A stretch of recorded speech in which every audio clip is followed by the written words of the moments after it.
Value جس بندے کی تھی، جی ہاں میں بات کر رہا ہوں ڈاکٹر عامر لیاقت حسین۔ السلام علیکم ورحمۃ اللہ وبرکاتہ۔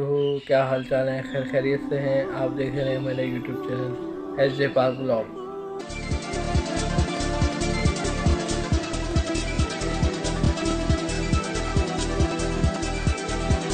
جیسا کہ آپ نے ٹائٹل پڑھ لیا ہوگا، آج جو ہے وہ دوسرا روزہ ہے، اور کل ایک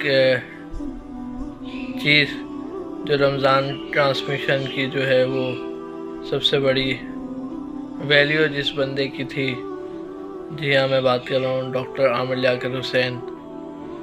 اس سال پہلا رمضان ہے کہ وہ اس دنیا میں نہیں ہے، اور انہوں نے جو رمضان ٹرانسمیشن کو رونق دی وہ سمجھ لے بنیاد ہے جو عامر لیاقت حسین صاحب کر کے گئے ہیں رمضان ٹرانسمیشن۔ میں سمجھتا ہوں کہ جتنے بھی آئیں گے وہ اس لیول کی، اس طریقے کی ٹرانسمیشن نہیں کر سکتے۔ لاکھوں اختلافات ہوں گے اس شخصیت سے، اس بندے سے، لیکن رمضان ٹرانسمیشن کا جو ہنر ہے جو اس بندے نے کیا ہے، میں سمجھتا ہوں بہت کمال کا کر کے گیا ہے۔ ابھی بھی دیکھ لیں تمام چینلز پہ جتنے بھی رمضان ٹرانسمیشن آ رہی ہیں، اور آپ پرانی رمضان ٹرانسمیشن عامر لیاقت کی اٹھا کے دیکھ لیں تو آپ کو واضح فرق نظر آئے گا، ریٹنگ کا بھی اور لوگوں کی پسند کا بھی۔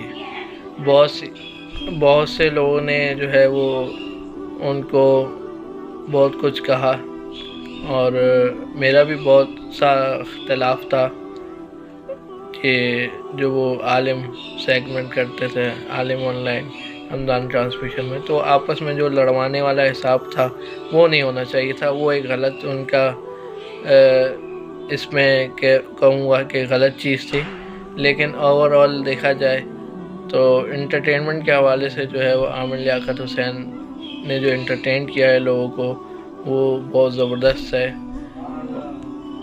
تو یہی میں کہنا چاہوں گا کہ ان سے جو بھی جتنے بھی ابھی ٹرانسمیشن کر رہے ہیں سب نے انہی سے سیکھا ہے، اور ان کا سکھایا ہوا ہے۔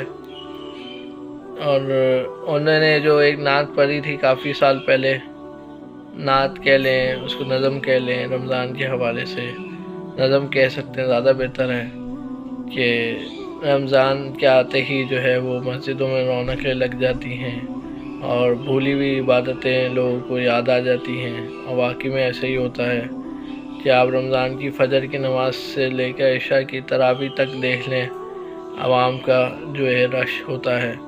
اللہ کرے ایسا رش پورے رمضان بھی رہے، اور اللہ کرے کہ ایسا رش پوری زندگی، پورا سال رہے، باقی مہینے جتنے بھی ہیں تو اس میں بھی جو ہے وہ اسی طرح سے رونق مسجدوں میں رہے۔